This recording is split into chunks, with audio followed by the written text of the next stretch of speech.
Halo Tribuners, Anda sedang menyaksikan live update Tribun News edisi Senin 16 Agustus 2021 siang. Kami akan menyajikan informasi terkini dari berbagai daerah yang akan dilaporkan secara langsung oleh reporter kami di lapangan. Bersama saya Dea Mita, inilah live update selengkapnya. Kita awali live update siang ini dengan berita seputar sidang tahunan MPR RI. Presiden Joko Widodo dan Wakil Presiden Ma'ruf Amin menghadiri sidang tahunan MPR bersama DPR dan DPD RI. Acara berlangsung di Kompleks Parlemen Jakarta dan secara daring pada hari ini Senin 16 Agustus pagi.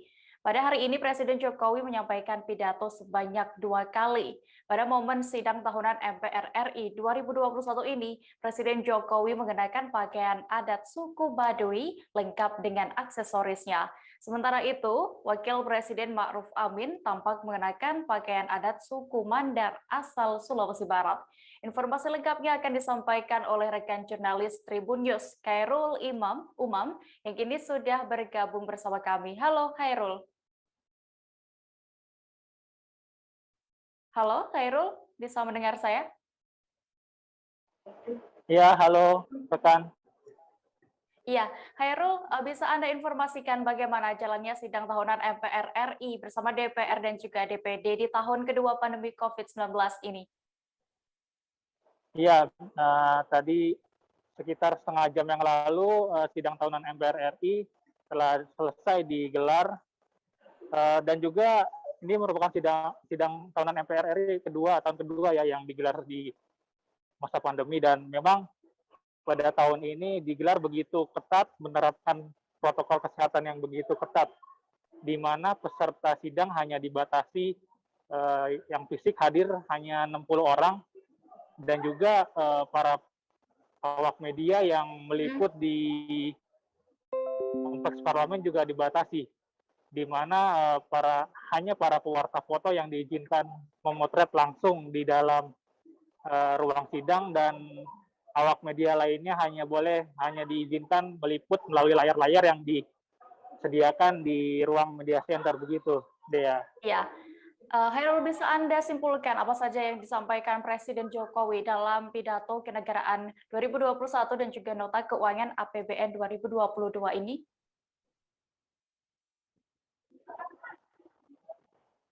Ya baik, tadi memang ada banyak ya yang disampaikan oleh Presiden Joko Widodo, namun kami di sini mencatat Hmm? hanya beberapa penting saja, terutama mengenai penanganan pandemi COVID-19. Tadi Presiden Jokowi menegaskan bahwa hingga 2022 mendatang, situasi ini masih diselimuti oleh ketidakpastian akibat pandemi COVID-19. Hmm. Oleh karena itu, Presiden Jokowi mengatakan bahwa APBN tahun 2022 ini harus antisipatif, responsif, dan juga fleksibel merespons ketidakpastian tersebut. Sementara itu, terkait penyampaian nota keuangan, Presiden Joko Widodo memperkirakan bahwa pertumbuhan ekonomi Indonesia di tahun 2022 itu berkisar 5 sampai 5,5%. Sementara itu inflasi pada 2022 tingkat 3%. Sementara itu nilai rupiah diperkirakan bergerak pada kisaran 14.350 rupiah per US dollar begitu, Dea. Iya. Lalu selain itu, apa yang disampaikan Ketua MPR, Ketua DPR dan juga Ketua DPD dalam sidang tahunan ini, Khairul?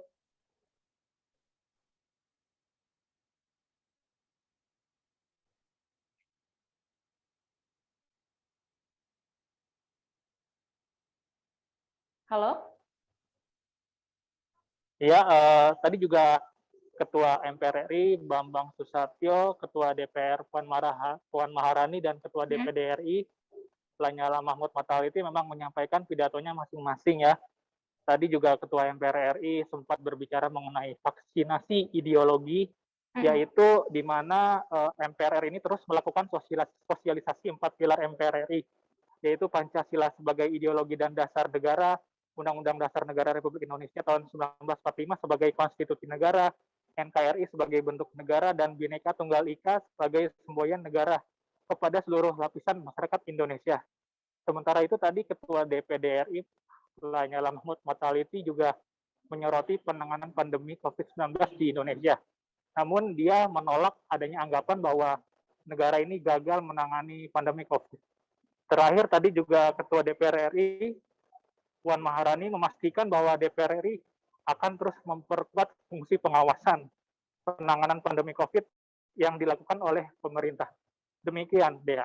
Ya, baik, terima kasih rekan jurnalis Tribunnews Khairul Umam melaporkan langsung dari Jakarta. Selamat kembali bertugas. Kita beralih ke informasi berikutnya, Tribuners.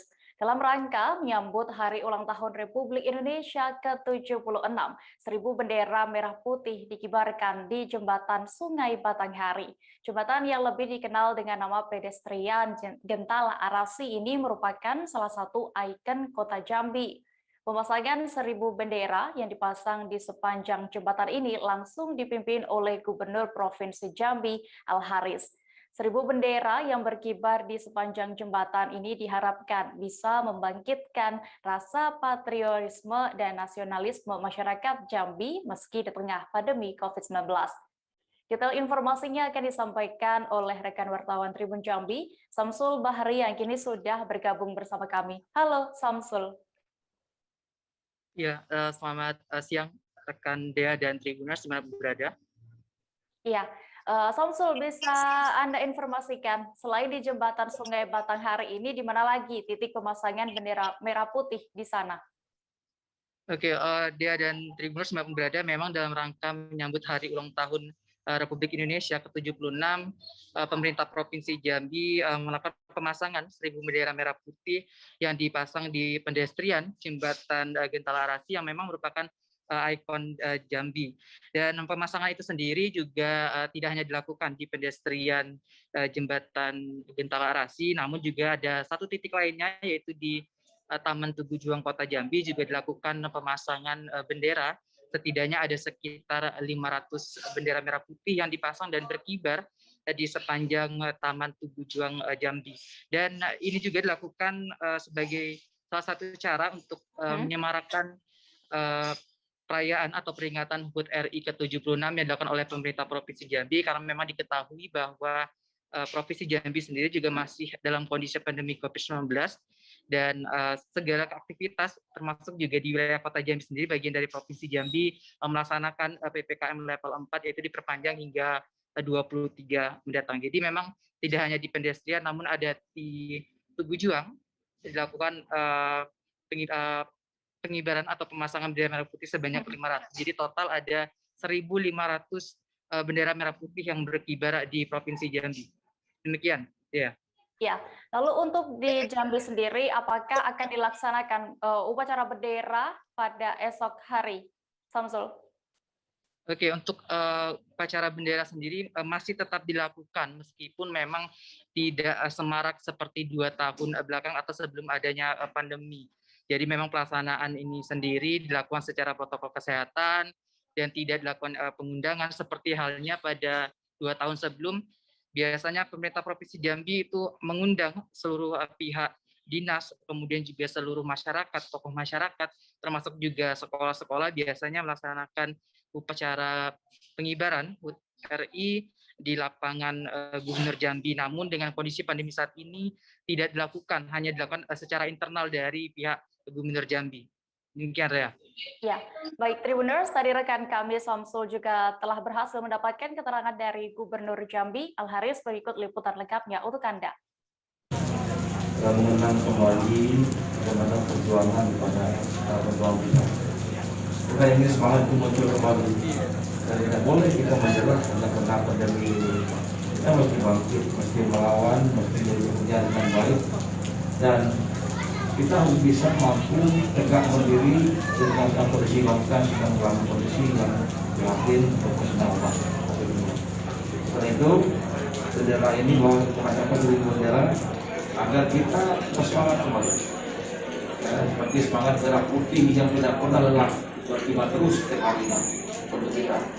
Dan kita tidak boleh merasa kita optimis, kita optimis. Dan pernah lelah, kita berjuang semoga negeri ini untuk anak bangsa. Itu saya kira ini ide berusaha Pasukan pengibar bendera pusaka atau Paskibraka Kota Kendari siap mengibarkan bendera di rumah jabatan Wali Kota Kendari pada Selasa 17 Agustus 2021 besok. Guna mengecek seluruh kesiapan para Paskibraka, mereka diswab antigen dan dikontrol secara berkala hingga hari pengibaran bendera tiba nantinya. Sebelumnya, pengukuhan pasukan pengibar bendera pusaka di Kota Kendari telah berlangsung di Rujak Wali Kota Kendari. Dalam kegiatan pengukuhan itu dipimpin langsung oleh Wali Kota Kendari, Zulkarnain Kadir, yang juga dihadiri oleh stakeholder Kota Kendari. Kabar selengkapnya akan disampaikan rekan wartawan dari Tribun News Sultra, Husni Hussein, yang kini sudah terhubung bersama kami. Halo Husni. Husni, bisa mendengar saya? Ya, selamat siang rekan Dea. Iya, Husni, bisa Anda gambarkan sejauh apa persiapan Kota Kendari ini menjelang HUT RI ke-76? Ya, baik Dea. Dapat saya kabarkan bahwa memang kemarin telah dilakukan pengukuhan pasukan pengibar bendera untuk wilayah Kota Kendari, tepatnya di Rumah Jabatan Kota Kendari. Nah, Dea, usai pengukuhan tersebut, kami juga sempat bertemu dengan Kepala Seksi Pemberdayaan dan Pengembangan Pemuda, yaitu Hardianto Pono. Ia mengatakan bahwa memang pasukan pengibar bendera ini akan melakukan gladi bersih, yaitu tadi pagi, dan sore hari mereka akan diistirahatkan untuk mempersiapkan menjelang HUT RI ke-76 di Rumah Jabatan Kota Kendari. Nah, dari pantauan kami di lapangan tadi pagi, Dea, bahwa memang kesiapan di Rumah Jabatan Kota Kendari telah mencakup 90%, tampak beberapa sejumlah gedung dari rumah jabatan itu telah dipersiapkan untuk mempersiapkan upacara HUT RI ke-76 pada esok hari. Seperti itu, Dea. Iya, Husni, bisa Anda ceritakan bagaimana tentang sosok keempat siswa-siswi pilihan Kota Kendari ini yang terpilih menjadi Paskibraka? Ya, Dea, berikut keempat sosok dari pasukan pengibar bendera merah putih pada perayaan 17 Agustus di Rumah Jabatan Kota Kendari, yaitu ada Anissa Putri Sagita dari SMA Kartika Kendari selaku pembawa baki. Anissa ini ialah anak dari Haji Suratman dan Ibu Haja Setiawati. Kemudian disusul oleh Taufik Rahman Jepasau selaku pembentang sekaligus pemimpin yang berasal dari SMA Negeri 2 Kendari. Taufik ini ialah merupakan pasangan dari Bapak Insinyur Zainal Irfan Pasau dan Ibu Nurliah Ali. Kemudian ada Muhammad Ferdiansyah dari SMA Negeri 4 Kendari, yang sebelumnya Muhammad Ferdiansyah ini ialah yang menggantikan Hasbi Lasrudin yang memundurkan diri dari Man Insan Cendikia Kota Kendari. Nah, Muhammad Ferdiansyah ini dia merupakan anak pasangan dari Abdul Majid dan Ibu Elvis Mendak. Kemudian selanjutnya ada Muhammad Prasetya dari SMA Negeri 5 Kendari yang merupakan pasangan dari Bapak Sundar DS dan Ibu Isma sebagai penarik bendera. Seperti itu dia.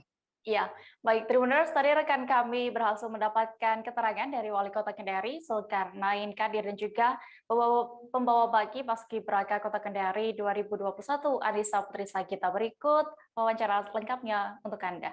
Mudah-mudahan hasil pelatihan mereka selama beberapa waktu ini betul-betul bisa memberikan kesan dan membentuk karakter mereka sebagai generasi muda, dan kita berharap tugas mereka nanti di tanggal 17. Yang pertama tentunya lebih melatih kefokusan dan tentunya harus lebih banyak beristirahat untuk lebih fokus di saat hari H, dan juga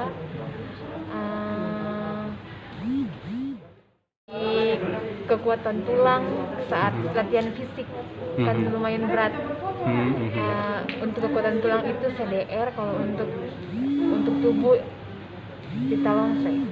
Oh, mantap. Kita beralih ke berita berikutnya, Tribuners.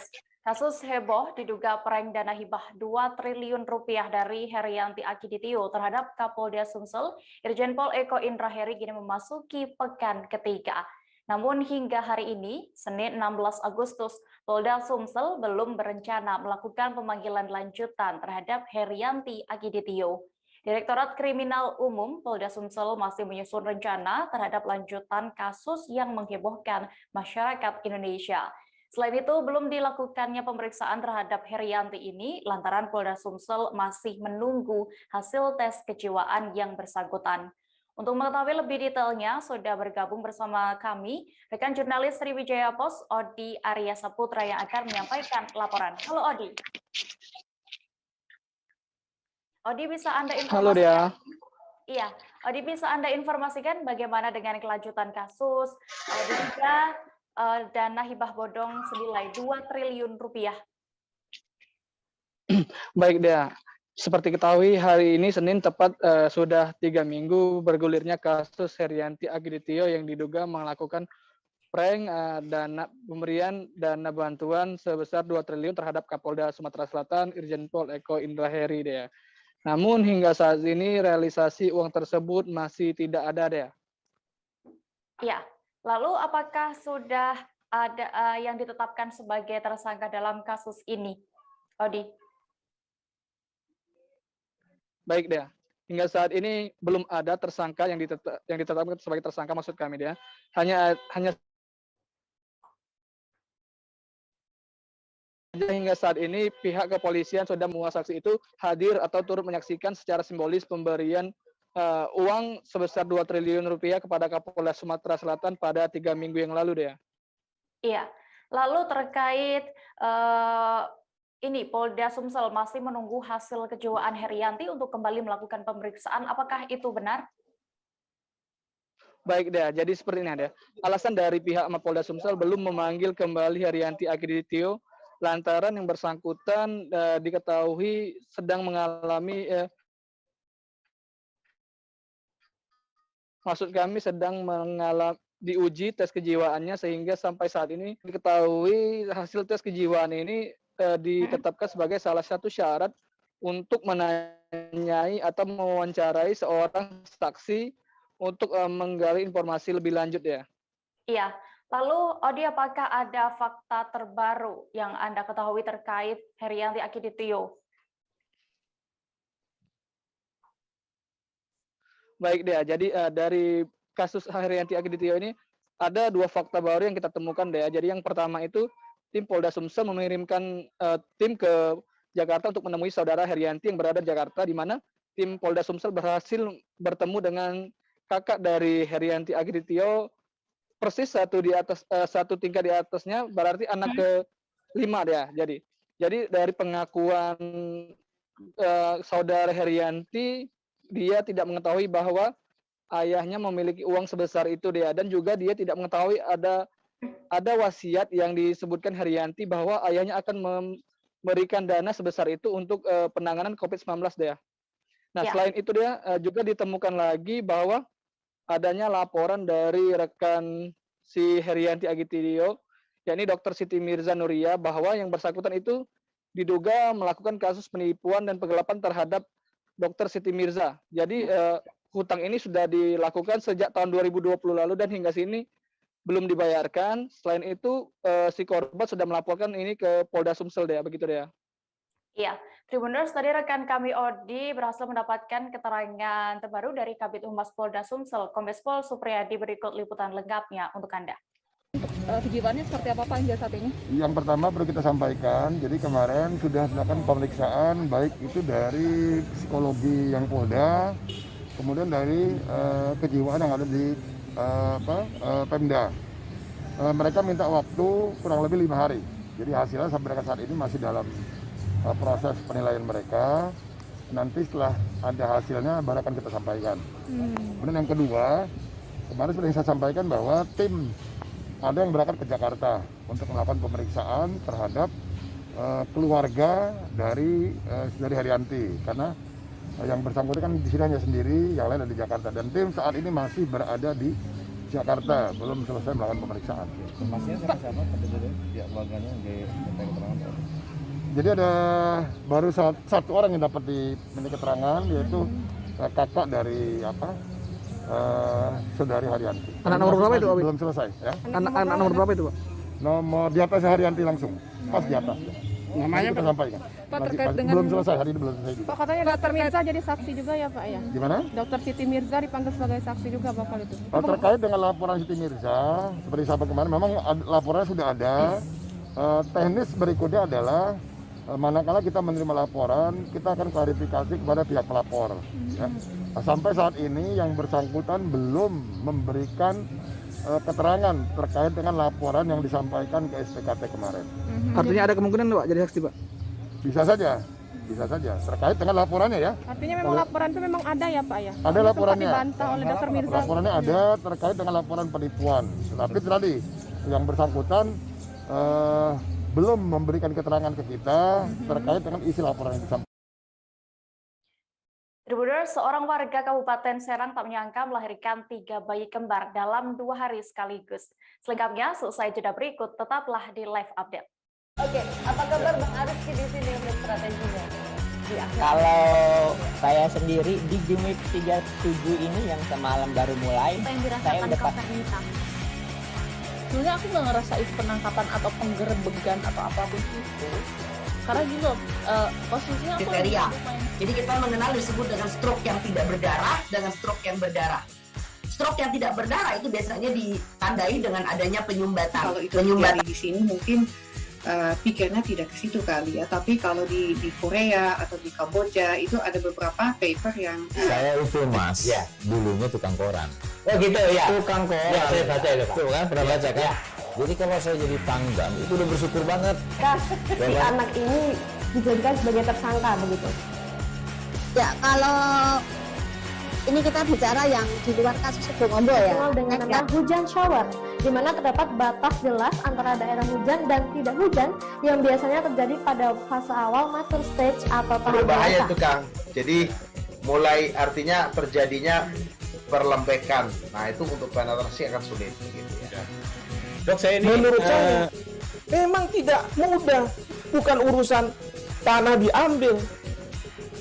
Kalau misalnya Amerika Serikat sekarang, Rasulullah mengatakan dalam sebuah hadis bahwa berpuasa di 6 hari Syawal itu. Oke, apa kabar Bang Arief di sini untuk strateginya?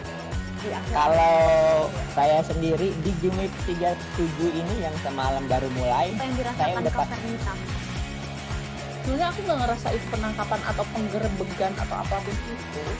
Karena gitu, posisinya aku kriteria. Jadi kita mengenal disebut dengan stroke yang tidak berdarah dengan stroke yang berdarah. Stroke yang tidak berdarah itu biasanya ditandai dengan adanya penyumbatan. Kalau itu terjadi di sini mungkin pikirnya tidak ke situ kali ya. Tapi kalau di Korea atau di Kamboja itu ada beberapa paper yang saya itu Mas, ya, dulunya tukang koran. Oh gitu ya. Tukang koran. Ya, saya baca itu Pak. Tuh kan pernah baca kan? Ya. Jadi kalau saya jadi pangdam itu udah bersyukur banget. Si anak ini dijadikan sebagai tersangka begitu. Ya, kalau ini kita bicara yang di luar kasus Situbondo ya. Dengan nama hujan shower, di mana terdapat batas jelas antara daerah hujan dan tidak hujan yang biasanya terjadi pada fase awal master stage atau tahap berbahaya itu Kang. Jadi mulai artinya terjadinya perlembekan. Nah itu untuk penetrasi akan sulit. Gitu ya. Dok, saya ini menurut saya memang tidak mudah, bukan urusan tanah diambil. Kalau misalnya Amerika Serikat sekarang, Rasulullah mengatakan dalam sebuah hadis bahwa berpuasa di 6 hari Syawal itu. Oke, apa kabar Bang Arief di sini untuk strateginya? Kalau saya sendiri di Game Week 37 ini yang semalam baru mulai, saya udah sebenarnya aku nggak ngerasa itu penangkapan atau penggerebegan atau apapun itu. Karena gitu, posisinya aku kriteria. Jadi kita mengenal disebut dengan stroke yang tidak berdarah dengan stroke yang berdarah. Stroke yang tidak berdarah itu biasanya ditandai dengan adanya penyumbatan. Kalau itu terjadi di sini mungkin pikirnya tidak ke situ kali ya. Tapi kalau di Korea atau di Kamboja itu ada beberapa paper yang Saya itu Mas, dulunya tukang koran. Oh gitu ya. Tukang koran. Ya, saya baca itu Pak. Tuh kan, pernah baca kan? Jadi kalau saya jadi pangdam, itu udah bersyukur banget. Si anak ini dijadikan sebagai tersangka begitu. Ya, kalau ini kita bicara yang di luar kasus Sebongondo ya, dengan nama hujan shower, di mana terdapat batas jelas antara daerah hujan dan tidak hujan yang biasanya terjadi pada fase awal master stage atau tahap berbahaya biasa. itu Kang. Jadi mulai artinya terjadinya perlempekan. Nah itu untuk penetrasi akan sulit. Gitu ya. Dok, saya ini menurut saya memang tidak mudah, bukan urusan tanah diambil. Kalau misalnya Amerika Serikat sekarang, Rasulullah mengatakan dalam sebuah hadis bahwa berpuasa di 6 hari Syawal itu. Oke, apa kabar Bang Arif di sini untuk strateginya? Kalau saya sendiri di Jumip 37 ini yang semalam baru mulai, saya udah Sebenarnya aku nggak ngerasa itu penangkapan atau penggerebegan atau apapun itu, karena gini loh, posisinya aku kriteria. Jadi kita mengenal disebut dengan stroke yang tidak berdarah dengan stroke yang berdarah. Stroke yang tidak berdarah itu biasanya ditandai dengan adanya penyumbatan. Kalau itu terjadi di sini mungkin pikirnya tidak ke situ kali ya. Tapi kalau di Korea atau di Kamboja itu ada beberapa paper yang Saya itu Mas, dulunya tukang koran. Oh gitu ya. Tukang koran. Ya, saya baca itu Pak. Tuh kan, pernah baca kan? Jadi kalau saya jadi pangdam, itu udah bersyukur banget. Si anak ini dijadikan sebagai tersangka begitu. Ya, kalau ini kita bicara yang di luar kasus Sebongondo ya, dengan nama hujan shower, di mana terdapat batas jelas antara daerah hujan dan tidak hujan yang biasanya terjadi pada fase awal master stage atau tahap berbahaya biasa. itu Kang. Jadi mulai artinya terjadinya perlempekan. Nah itu untuk penetrasi akan sulit. Gitu ya. Dok, saya ini menurut saya memang tidak mudah, bukan urusan tanah diambil. Kalau misalnya Amerika Serikat sekarang, Rasulullah mengatakan. Terima kasih Tribuners, Anda masih menyaksikan live update. Kita menuju berita berikutnya. Kapal motor penyeberangan Teluk Singkil yang sedang dalam pelayaran mengalami oleng ke arah kanan. Insiden ini sempat membuat para penumpang panik. Penumpang kemudian diminta untuk bergeser ke bagian kiri guna menyeimbangkan posisi kapal. Sejumlah barang-barang di dalam kapal turut dibuang ke laut agar meringankan beban kapal. Selengkapnya akan disampaikan rekan jurnalis Serambi Indonesia, Sari Mulyasno, yang kini sudah terhubung bersama kami. Halo Asno. Ya Mbak Dea. Ya, Asno bisa Anda informasikan kapan kejadian KMP Teluk Singkil ini oleng dan apakah sudah diketahui penyebabnya? Baik, terima kasih Mbak Dea. Jadi untuk kejadian kapal KMP Teluk Singkil ini oleng, itu kejadiannya pada hari Minggu kemarin, tepatnya pada pukul 05.15 sesuai informasi yang kami dapat dari pihak ASDP perwakilan Simelu, di mana KMP Teluk Singkil ini melakukan pelayaran dari Labuan Haji Aceh Selatan menuju Kabupaten Simelu. Itu kurang lebih jaraknya menempuh sekitar 70 mil laut, di mana dalam perjalanan mengalami oleng pada pukul 05.15 diakibatkan tali yang mengikat kendaraan truk di dalam kapal terputus akibat gelombang dan alun yang besar pada saat kejadian. Kembali ke Dea. Ya, Asno, apakah lokasi kejadian olengnya KMP Teluk Singkil ini dekat dengan daratan Simeule ataupun pelabuhan Labuhan Hajin? Ya, Dea. Untuk lokasi kejadian itu tepatnya pada posisi sesuai informasi yang kami peroleh di lapangan kurang lebih 6 mil laut dari daratan Simelu. Itu artinya posisi kapal sudah dekat dengan Pulau Simelu. Demikian. Iya. Lalu berapa jumlah penumpang yang ikut dalam pelayaran KMP Teluk Singkil saat itu dan apakah juga ada korban jiwa dalam insiden ini? Ya, Dea.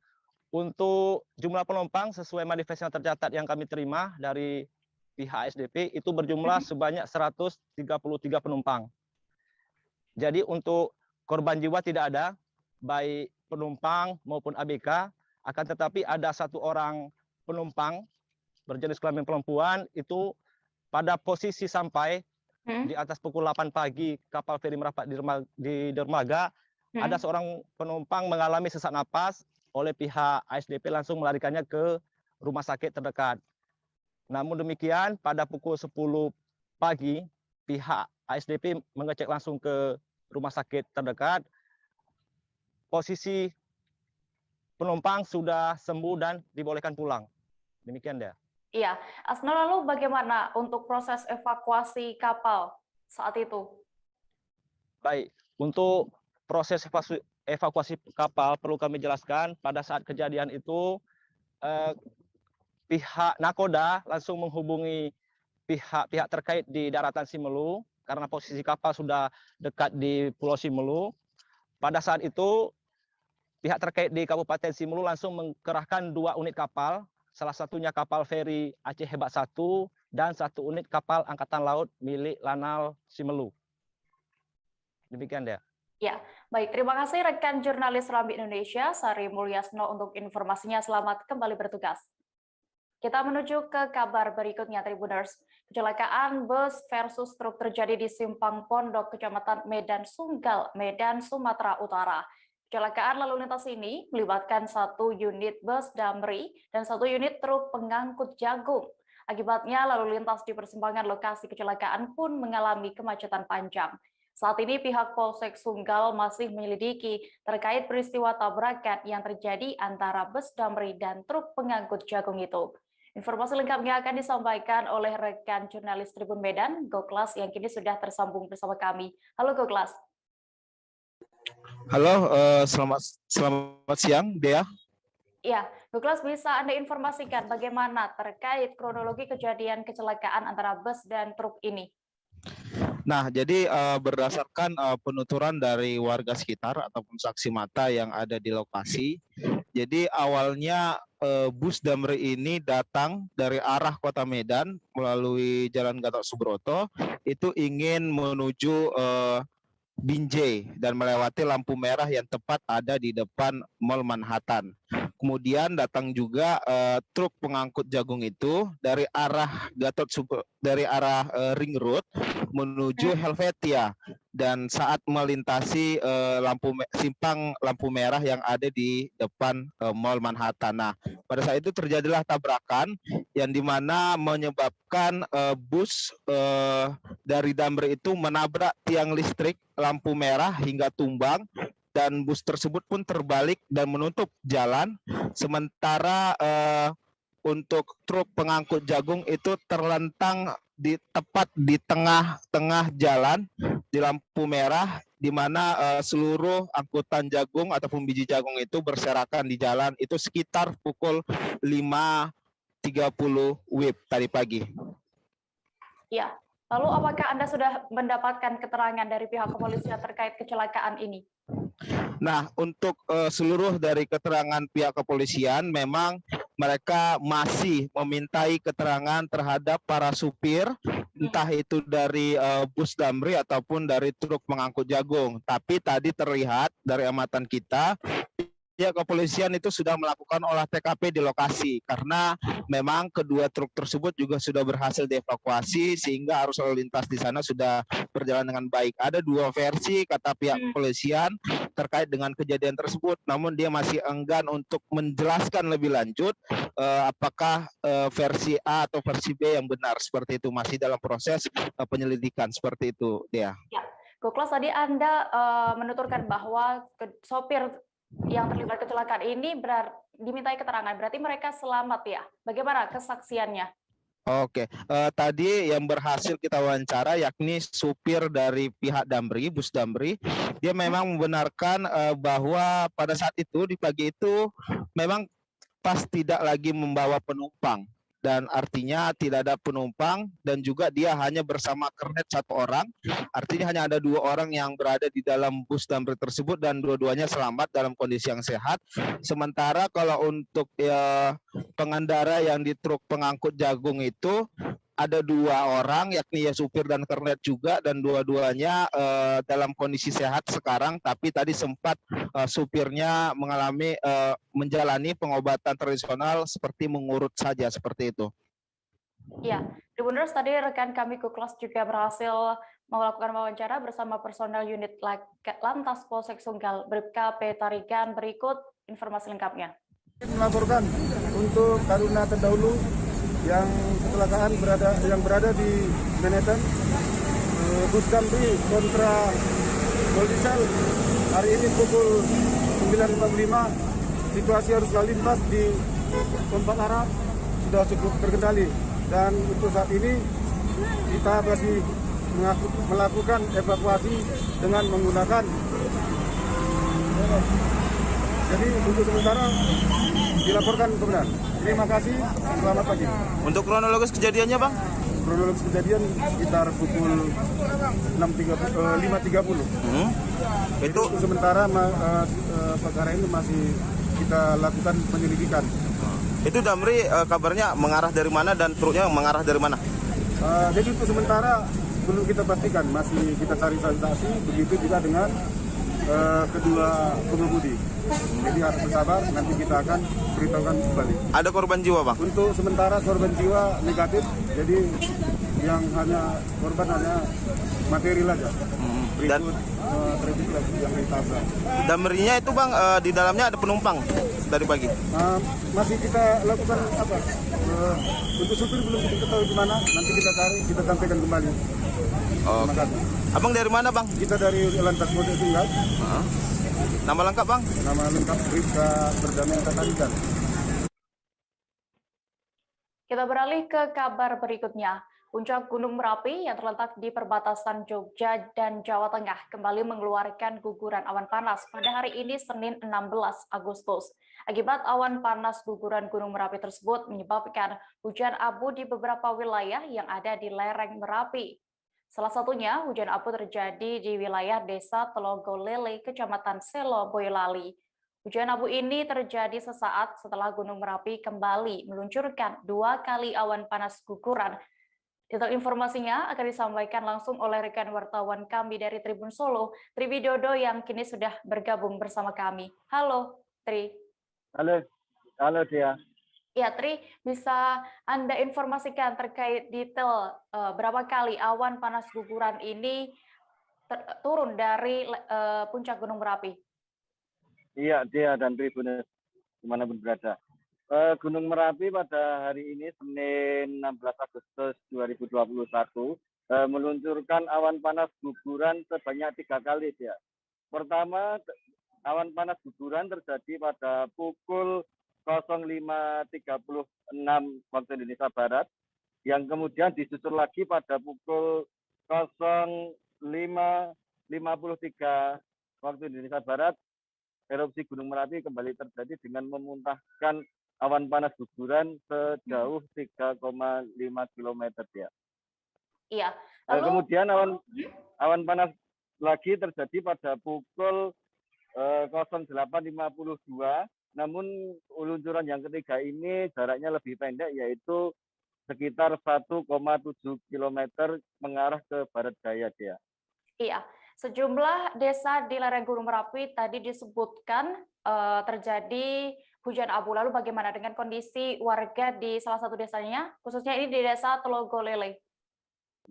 Ya, runtutan guguran awan panas yang terjadi Senin pagi tadi mengakibatkan sejumlah dukuh di satu desa, yaitu di Desa Telogolele, mengalami guyuran hujan abu vulkanik. Nah, meski begitu, namun aktivitas warga masih tetap normal, yaitu dengan meladang maupun mencari rumput untuk pakan ternaknya. Hanya saja warga sedikit terganggu dengan abu vulkanik ini, terutama untuk pemberian pakan ternak, Dia. Iya. Lalu, Tri, ada berapa dukuh di Telogolele ini yang terdampak hujan abu Merapi? Iya. Hujan abu yang terjadi tadi pagi mengakibatkan 8 dukuh di Desa Telogolele mengalami hujan abu vulkanik. Namun setiap dukuh tingkat ketebalannya berbeda-beda. Justru yang berada di KRB 2 yaitu Dukuh, Trogomulyo dan Trogolele yang berjarak kurang lebih 5-7 km, guyuran abu vulkanik malah lebih tebal dibanding di Dukuh Stabela yang hanya berjarak 3 km dari puncak Merapi. Iya, terima kasih rekan Tri Widodo untuk laporannya langsung dari Desa Trogolele, Jawa Tengah. Selamat kembali bertugas. Kita beralih ke Banten, Tribuners. Seorang perempuan warga Kecamatan Bandung, Kabupaten Serang tak menyangka melahirkan 3 anak kembar. Perempuan bernama Uni Uningsi ini melahirkan bayi pertamanya secara normal di rumah pada Kamis 5 Agustus 2021 malam. Dia mengaku baru mengetahui di kandungannya ada 2 bayi lagi setelah melahirkan yang pertama. Kemudian 1 hari setelahnya, ia kembali melahirkan 2 bayi secara operasi sesar di rumah sakit. Kabar lengkapnya akan disampaikan rekan wartawan dari Tribun Banten, Ahmad Tajudin, yang kini sudah terhubung bersama kami. Halo Ahmad. Halo Dea. Ya, Ahmad, bisa Anda informasikan untuk lebih detailnya terkait proses kelahiran bayi kembar? Apakah ibunya ini sebelumnya sudah tahu atau bagaimana? Baik Dea, jadi ada seorang ibu namanya Uni Uningsi di salah satu kabupaten Serang. Dia tidak menyangka sebelumnya bahwa dia akan memiliki 3 orang anak kembar, di mana pada saat USG sebelumnya, menurut keterangan dari dokter sendiri, bahwa janin yang ada di tubuhnya sendiri itu ada 2 anak. Namun ketika dia setelah melahirkan anak pertamanya, seorang perempuan, kemudian dokter menyarankan agar anak keduanya sendiri itu dilahirkan menunggu beberapa hari lagi karena posisi janin saat itu katanya masih kecil, terlalu kecil. Namun Uni sendiri ketika malamnya tidak kuat dan akhirnya dia dibawa ke rumah sakit untuk dilakukan sesar. Namun ketika sebelum sesar dia di USG terlebih dahulu dan di situ ketahuan bahwa di dalam perutnya sendiri itu masih ada 2 bayi lagi gitu. Sehingga Uni pun dilakukan sesar di rumah sakit RSDP Serang itu sekitar hari Jumat pada sore harinya. Iya, Ahmad. Lalu berdasarkan informasi yang Anda dapatkan, apakah ada kendala saat proses kelahiran bayi kembar 3 ini? Iya, menurut pengakuan Uninya sendiri bahwa untuk kendala ketika kelahiran baik yang normal maupun yang sesar itu semuanya tidak ada kendala. Mereka melakukannya secara normal dan tidak ada kendala apapun. Namun ada kendala pada saat ketika persalinan, yaitu tentang biaya dari rumah sakit itu sendiri, di mana biaya sendiri yang ketika melahirkan anak yang kedua dan ketiga ini Uni diberikan tagihan itu kurang lebih hampir 20 juta rupiah gitu dia. Ya, Ahmad. Lalu apa harapan dari Ibu Uni Uningsi ini sendiri dengan lahirnya 3 anak kembarnya? Ya, untuk harapannya sendiri menambahkan sebelumnya bahwa biaya yang menjadi kendala Uni Uningsi kan kebetulan menjadi kendala. Namun dia bersyukur dan berterima kasih kepada pihak-pihak mulai dari Dinas Kesehatan setempat dan lain sebagainya, karena dengan berkat bantuan mereka sehingga ibu dan bayi anak ini tidak mengeluarkan biaya dari sekitar 20 jutaan tersebut. Mereka semuanya diberikan biaya secara gratis oleh Dinas Kesehatan setempat. Adapun harapannya dari ibu Uninya sendiri yaitu dia berharap agar anaknya ini karena posisinya masih kecil kan sekitar 1,3 kilogram, dia berharap bahwa ketiga anaknya ini bisa tumbuh besar hingga dewasa dan selalu sehat tanpa ada penyakit apapun gitu. Iya, baik Tribuners, tadi rekan Ahmad sudah melakukan wawancara bersama Ibu Uni Uningsi, ibu dari ketiga bayi kembar. Berikut wawancara lengkapnya untuk Anda. Uni Uningsi. Ki anaknya kembar nyangka tuh orang nyangka teluk sih. Nyangkane mah kembare Roro. Terus pas di keuruhan telunekin pas preman gitu. USG maning pas sarap operasi. Sarap operasi. Pertamanya lahir nih kayaknya apa preman? Lahir di rumah siji. Sing wadon. Terus sing keroro di rumah sakit. Sing roro rumah sakit kan. Jadi pas USG ini preman emang? Pas USG dinyatakan aku ya nemanin Roro. Namanya Roro konon. Pas USG awal maunya anak Roro doang. Iya, USG awal anaknya Roro, dokter sing iki ge ngomongnya Roro bae.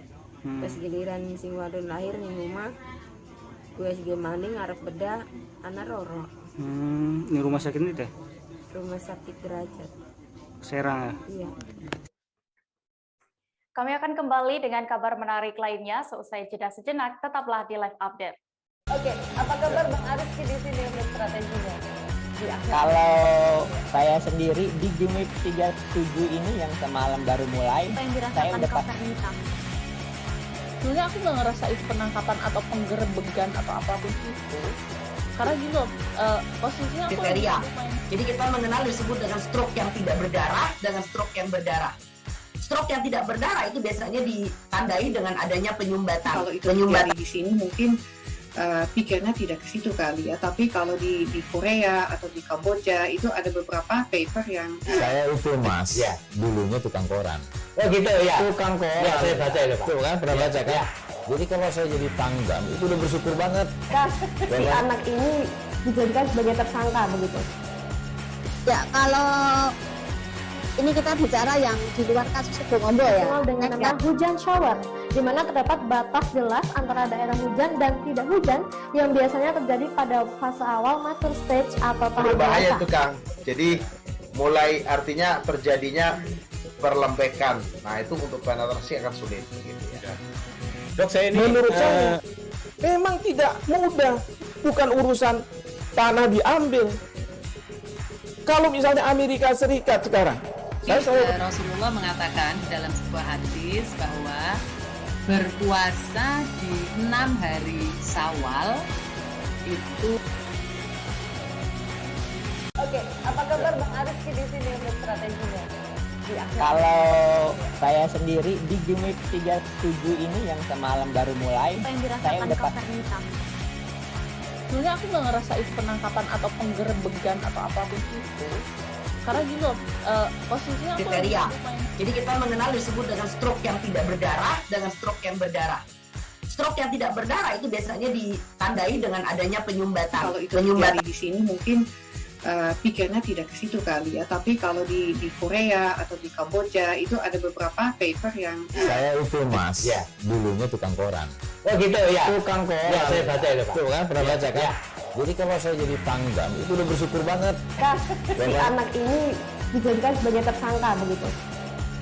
Ya kalau ini kita bicara yang di luar kasus Situbondo ya, dengan nama hujan shower, di mana terdapat batas jelas antara daerah hujan dan tidak hujan yang biasanya terjadi pada fase awal mature stage atau tahap berbahaya dewasa. itu Kang.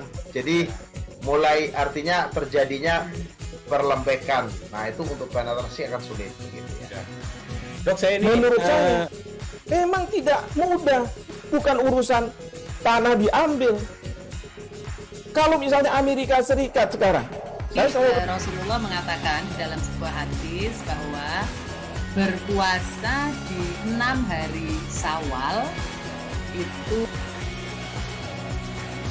Oke, apa kabar Bang Ariski di sini untuk strateginya? Kalau saya sendiri di Gimik 37 ini yang semalam baru mulai, saya udah sebenarnya aku nggak ngerasa itu penangkapan atau penggerebegan atau apapun itu. Karena gitu, posisinya kriteria.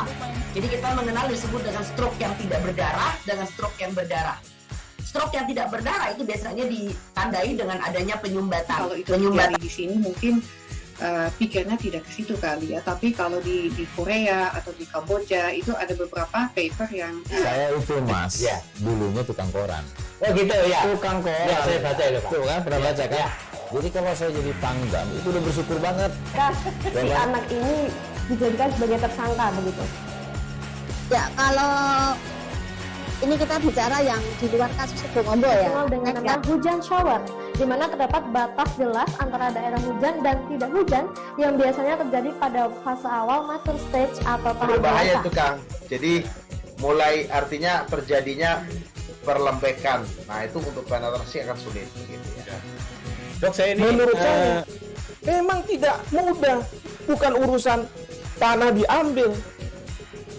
Kalau misalnya Amerika Serikat sekarang, Rasulullah mengatakan dalam sebuah hadis bahwa berpuasa di 6 hari Syawal itu.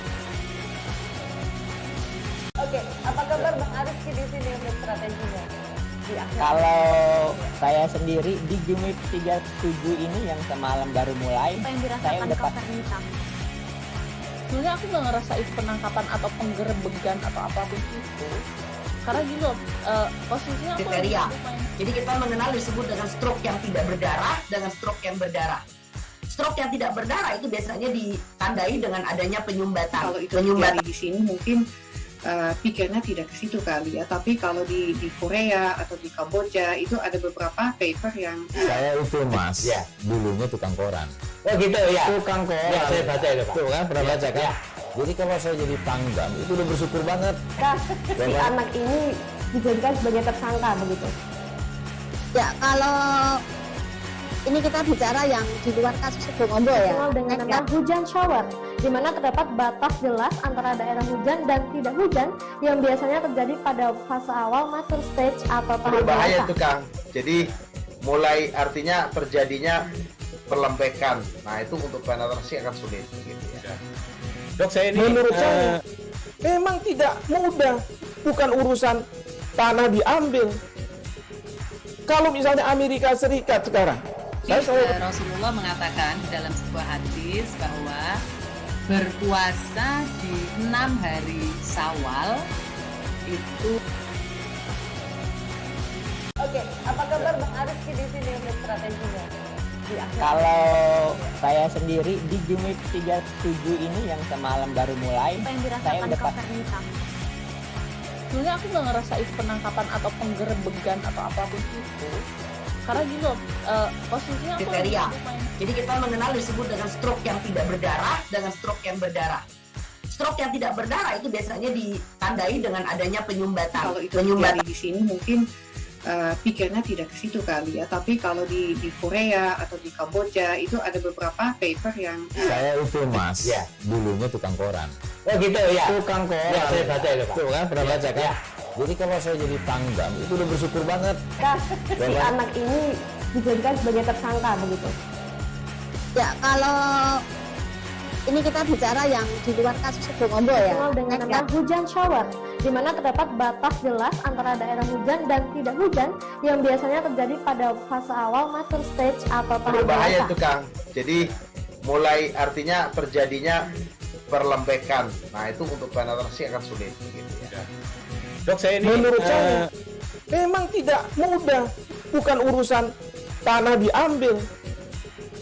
Kalau misalnya Amerika Serikat sekarang, Rasulullah mengatakan dalam sebuah hadis bahwa berpuasa di 6 hari Syawal itu. Oke, apa kabar Bang Arifki di sini untuk strateginya? Kalau saya sendiri di Jumip 37 ini yang semalam baru mulai, saya udah sebenarnya aku nggak ngerasa itu penangkapan atau penggerebegan atau apapun itu, karena gini loh, posisinya aku kriteria. Jadi kita mengenal disebut dengan stroke yang tidak berdarah dengan stroke yang berdarah.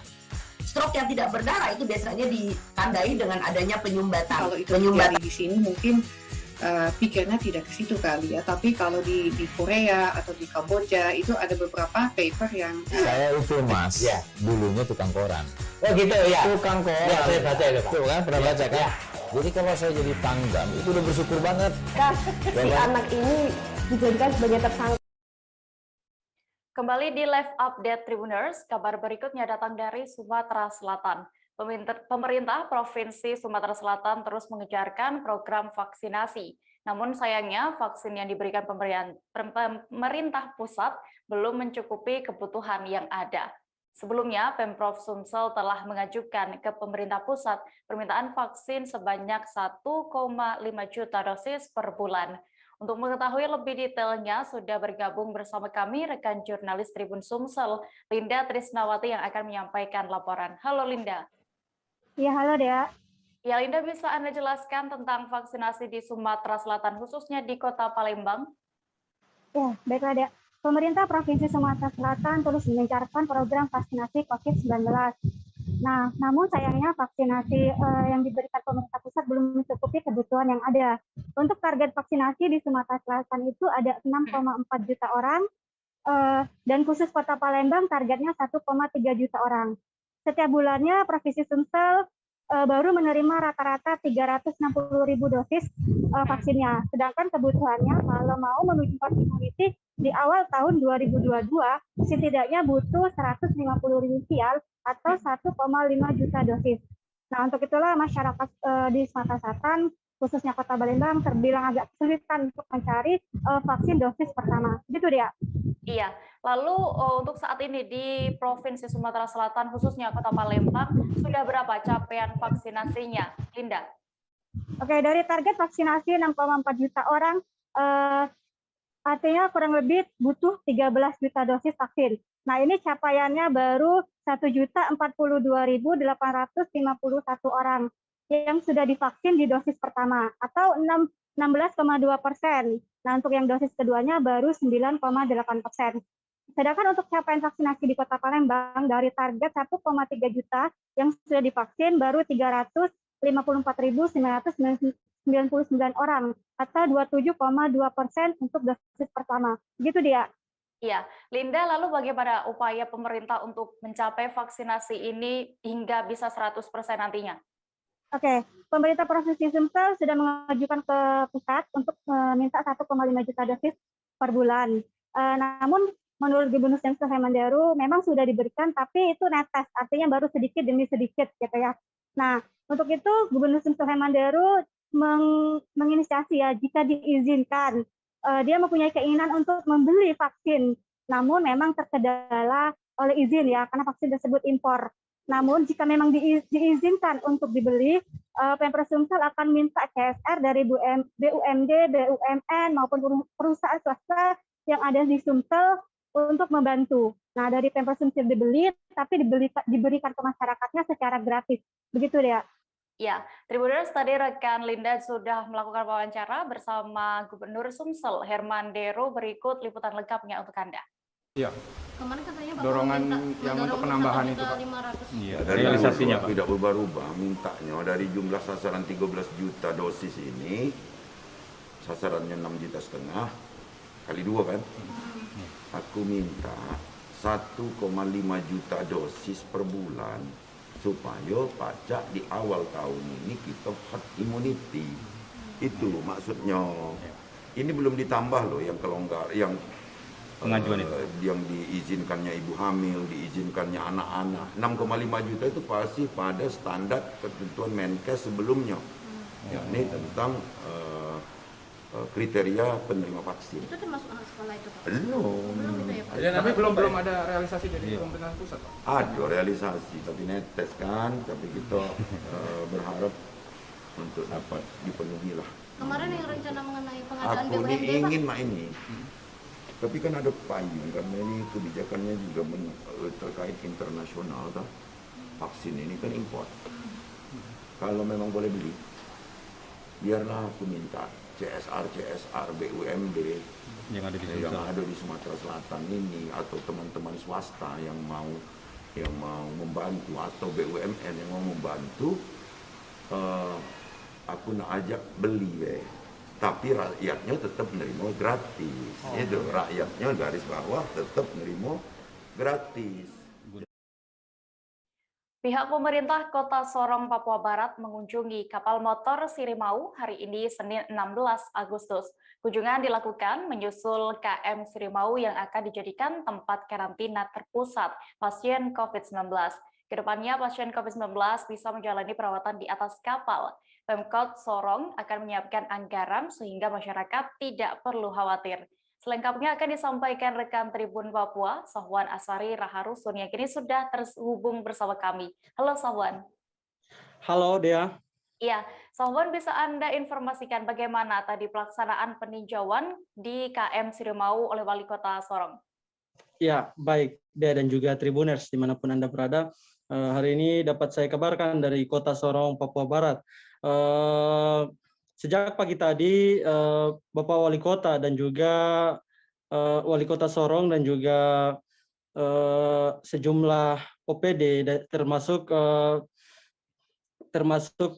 Pelni dan juga Pelindo serta KSOP mengunjungi kesiapan yang fasilitas yang ada di KM Sirimau yang nantinya dijadikan sebagai fasilitas karantina untuk pasien COVID-19 di Kota Sorong itu sendiri. Ya. Iya.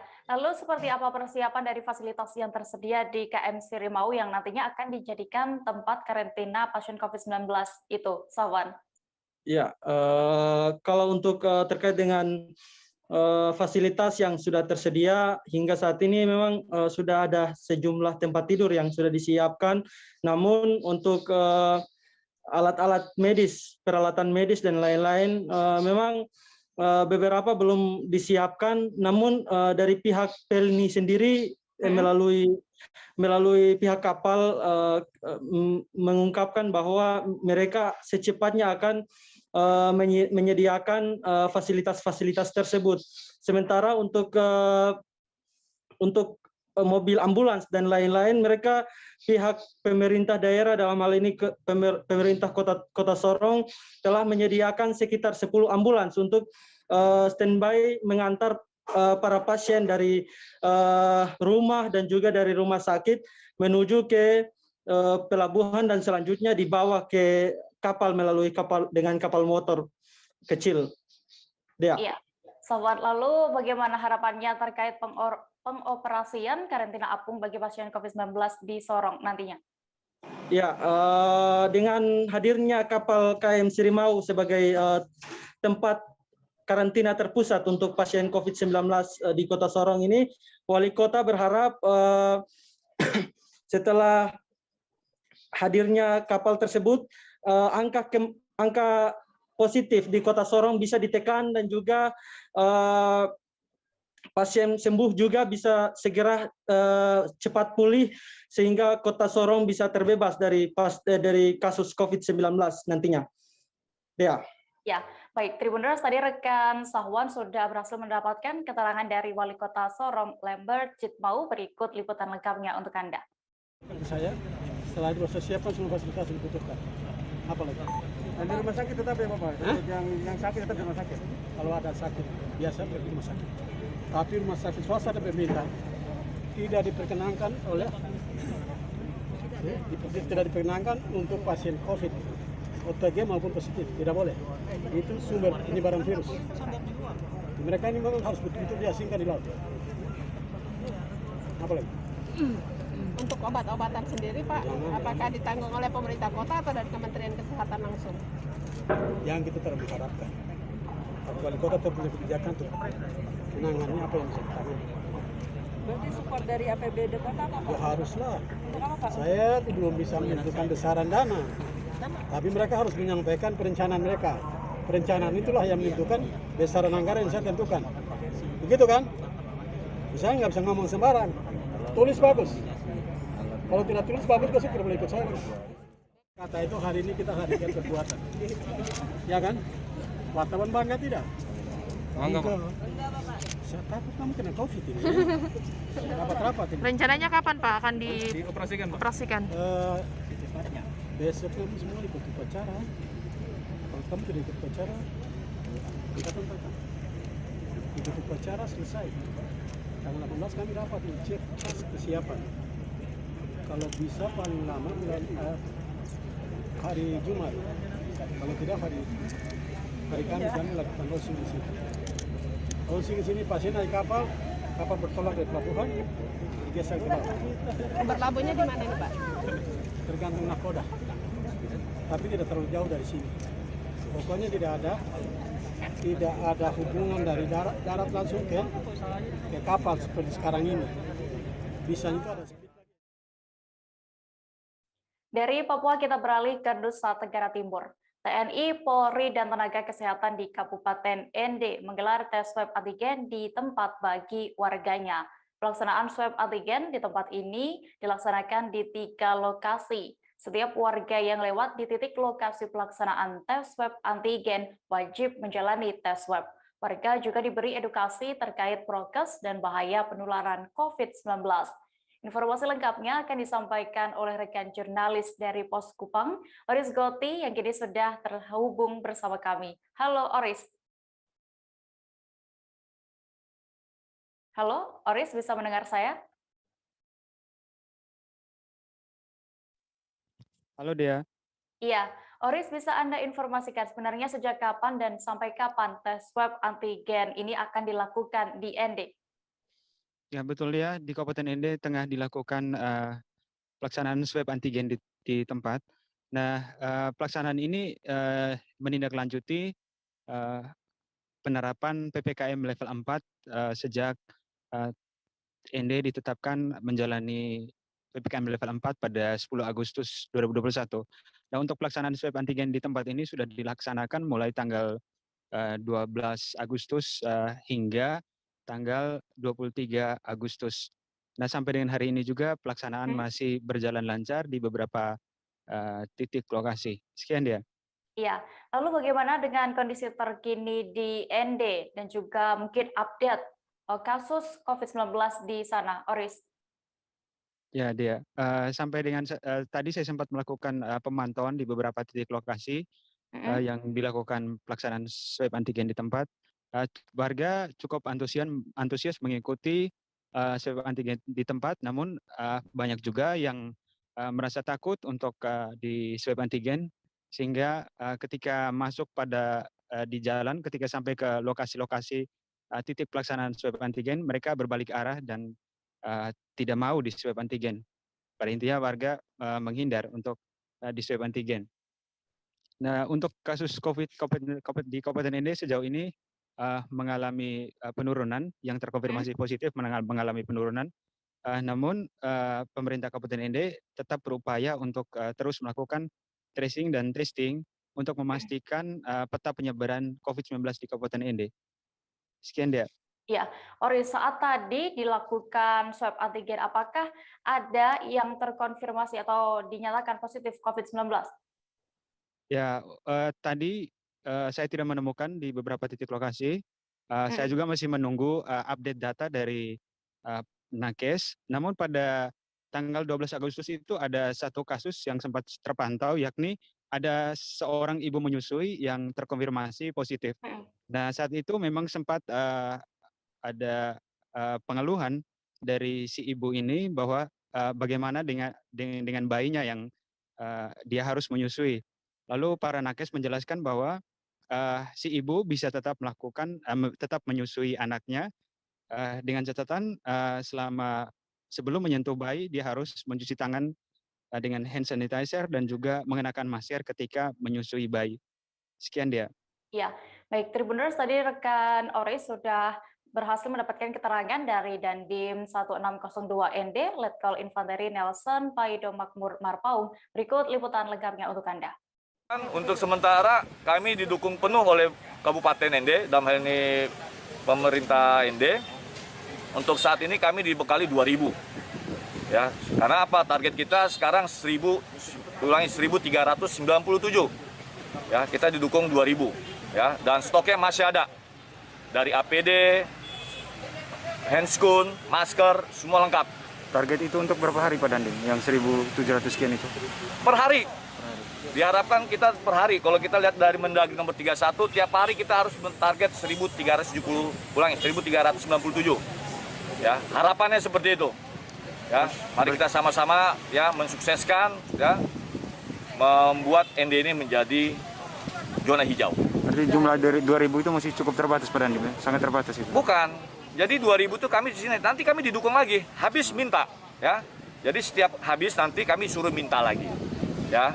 Nah, makanya kami terbantu. Ya, inilah bukti negara hadir buat rakyatnya. Beralih ke informasi berikutnya, aparat Polsek Pasar Rebo, Jakarta Timur berpenampilan layaknya pejuang pembela tanah air atau PETA di sentra vaksinasi COVID-19. Vaksinasi ini digelar di halaman Mapolsek pada hari ini, Senin 16 Agustus. Ada belasan anggota polisi yang memakai seragam pejuang kemerdekaan tahun 1945. Kegiatan ini untuk menarik perhatian warga agar mau mendatangi sentra vaksinasi COVID-19. Detail informasinya akan disampaikan langsung oleh rekan wartawan kami dari Warta Kota, Miftahul Munir, yang kini sudah bergabung bersama kami. Halo Munir. Halo, rekan Dea. Iya, Munir, berdasarkan pantauan Anda tadi di lokasi, bisa Anda ceritakan apa sebenarnya alasan Polsek Pasar Rebo ini menggunakan seragam pahlawan? Baik, alasan Polsek Pasar Rebo menggunakan seragam pahlawan sentra vaksinasi COVID-19 yang berada di Polsek Pasar Rebo karena memang untuk menyambut HUT RI ke-76 atau HUT ke-76 RI yang akan berlangsung pada 17 Agustus 2021 besok. Sehingga untuk menghormati jasa-jasa para pejuang, petugas Polsek atau anggota Polsek Pasar Rebo menggunakan seragam layaknya seperti pahlawan, dan juga ini alasannya adalah untuk menyemangati warga yang ingin melaksanakan vaksinasi COVID-19 di Polsek Pasar Rebo. Demikian rekan Dea. Iya, berapa total para petugas dari kepolisian yang menggunakan seragam pahlawan ini, Munir? Ada sekira 12 anggota Polsek Pasar Rebo yang menggunakan seragam layaknya seperti pahlawan, dan ada juga beberapa warga yang mengabadikan momen-momen ini dengan cara foto bersama ataupun foto anggota yang menggunakan seragam pahlawan. Demikian rekan Dea. Iya, Munir, tadi disebutkan bahwa anggota menggunakan seragam pahlawan ini untuk menarik minat para warga melakukan vaksinasi. Apakah itu berhasil menambah antusias warga untuk mau divaksin?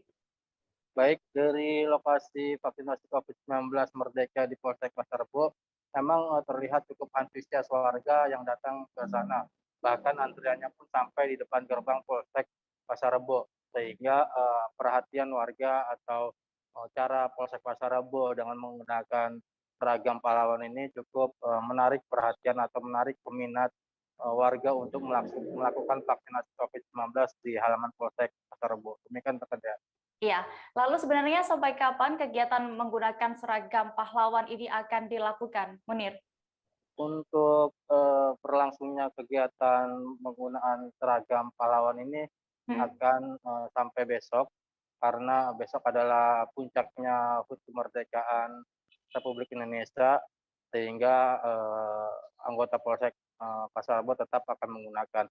Bahkan rencananya tenaga vaksinator seperti di loket pendaftaran, terus screening hingga dokter yang menyuntikkan dosis vaksin pun besok rencananya bakal menggunakan pakaian-pakaian seperti para pejuang Republik Indonesia. Demikian rekan Dea. Iya, baik, terima kasih rekan wartawan Warta Kota, Miftahul Munir melaporkan dari Jakarta. Selamat kembali bertugas. Kita beralih ke kabar berikutnya. Seorang pekerja lepas di Kota Manado, Sulawesi Utara yang dinyatakan hilang pada Jumat 13 Agustus lalu. Pekerja itu diketahui bernama Ferry Asa. Awalnya tengah bekerja membersihkan tebing di belakang sebuah rumah sakit. Tapi hingga hari Sabtu 14 Agustus malam, Ferry tidak kembali, kemudian dicari rekannya. Hingga pada Minggu 15 Agustus, ia ditemukan dalam kondisi pingsan di dalam mulut goa yang diketahui merupakan peninggalan Belanda. Kabar selengkapnya akan disampaikan rekan wartawan dari Tribun Manado, Fistel Mukuan, yang kini sudah terhubung bersama kami. Halo Fistel. Halo, selamat siang Tribuners, selamat siang Dea. Iya, Fistel, bisa Anda ceritakan bagaimana kronologi lengkapnya Ferry Asa ini menghilang hingga akhirnya ditemukan? Ya, terima kasih Dea. Selamat sore Tribuners. Sesuai informasi yang kami dapat, ini kejadian yang aneh tapi nyata. Di mana salah satu pekerja di Kota Manado di rumah sakit gigi dan mulut ini hilang pada hari Jumat 13 Agustus 2021 hari Jumat, dan sampai malam rekannya tidak melihat lagi ini korban Ferry atas nama Ferry Asa. Rekannya tidak melihat lagi pada Jumat malam, sehingga pada Sabtu pagi rekannya mencarinya di belakang rumah sakit yang lebih tepatnya berada di Jalan Sutomo, Kelurahan Pinaesan, Kecamatan Wenang, Kota Manado.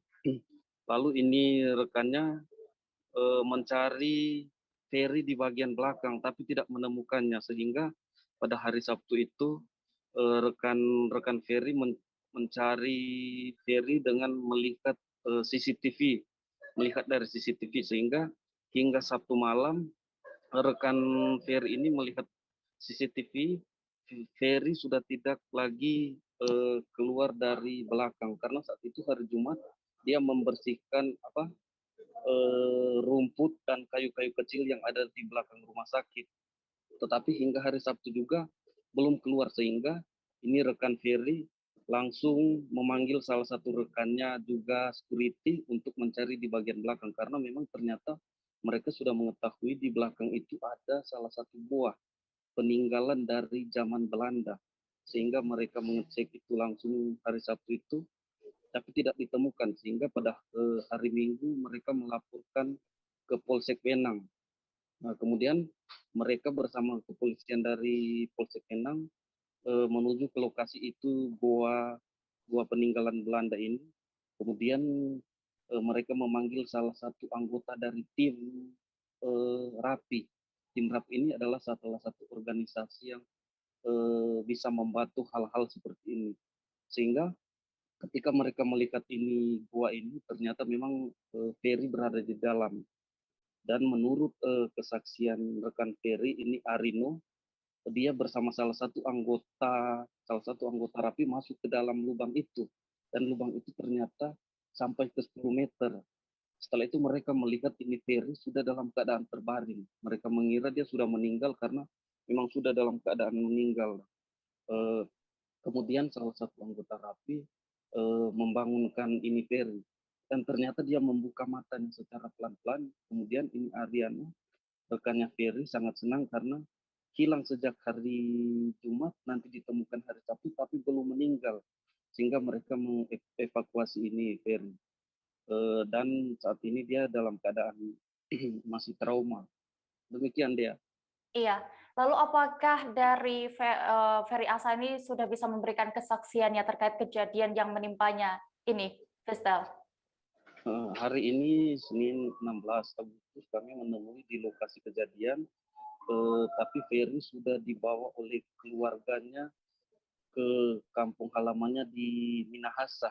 Karena menurut Ariano, rekan kerjanya itu sebagai security, dia sampaikan keluarga takutnya jangan sampai dia masih shock, dan kalau dia masih tinggal di situ mereka takut jangan sampai bisa terjadi lagi hal-hal yang tidak diinginkan, sehingga mereka membawa pulang Ferry ke rumah mereka di Minahasa. Demikian dia. Ya, baik Tribuners, tadi rekan Vestel berhasil mendapatkan keterangan dari Satpam di RSGM Arino Bandali. Berikut wawancara lengkapnya untuk Anda. Saya tidak tahu kalau dia ada membersihkan rumput di belakang rumah sakit. Piket Sabtu malam ya? Jumat malam. Jumat malam. Sampai kita tunggu itu malam, dia itu sudah tidak ada di tempat istirahatnya begitu. Tunggu sampai pagi, saya telepon temannya, teman satpam yang satu, dia bilang tidak ada. Tapi tahu ada membersihkan di sini. Sempat lihat dia bersih di belakang situ, ya. tapi tidak tahu kalau dia di atas ini. Nanti hari Minggu pagi ada nonton CCTV. Jadi nonton CCTV dari sore itu dia naik sampai malam jam 8 malam kita datang itu dia tidak pernah turun. Jadi Sabtu tidak dilakukan pencarian? Belum, pikir cuma dia keluar. Pikiran cuma dia keluar begitu. Tapi sampai Minggu tidak ada ya? Nanti nonton CCTV itu Minggu pagi. Ternyata dia tidak pernah turun dari. Dia naik sudah pernah turunnya. Kemudian dan dari situ harus inisiatif cari belakang sini, hilang di tempat ini. Ternyata betul di belakang sini. Kamu ada laporkan ke polisian atau gimana? Iya, ada sempat laporan ke Polsek ya, Polsek Wenang. Polsek Wenang. Kemudian katanya tadi ada dari RAPI, jadi dari Polsek yang hubungi atau dari RAPI? RAPI langsung turun ke sini. Jadi sebelum RAPI datang ke sini, teman Satpam 1 Yakob Lumento sudah sempat center di dalam, ada sempat lihat. Nyandak lihat orang ya? Cuma memang lihat ciri-ciri begitu, pakai sandal di dalam, memang dia ada sempat tidur begitu. Dia tidak mampu, langsung keluar menangis di bawah. Jadi langsung pergi Polsek Wenang hubungi. Tribuners, informasi tadi sekaligus menutup perjumpaan kita dalam live update siang ini. Jangan lupa untuk terus memperbaharui kabar terbaru lainnya hanya di kanal YouTube Tribun News. Dan lantaran masih di tengah pandemi, kami kembali mengingatkan kepada Anda untuk selalu menerapkan protokol kesehatan dimanapun berada. Mewakili kru yang bertugas, saya Diamita pamit. Terima kasih dan sampai jumpa. Jangan lupa like, subscribe, dan share ya!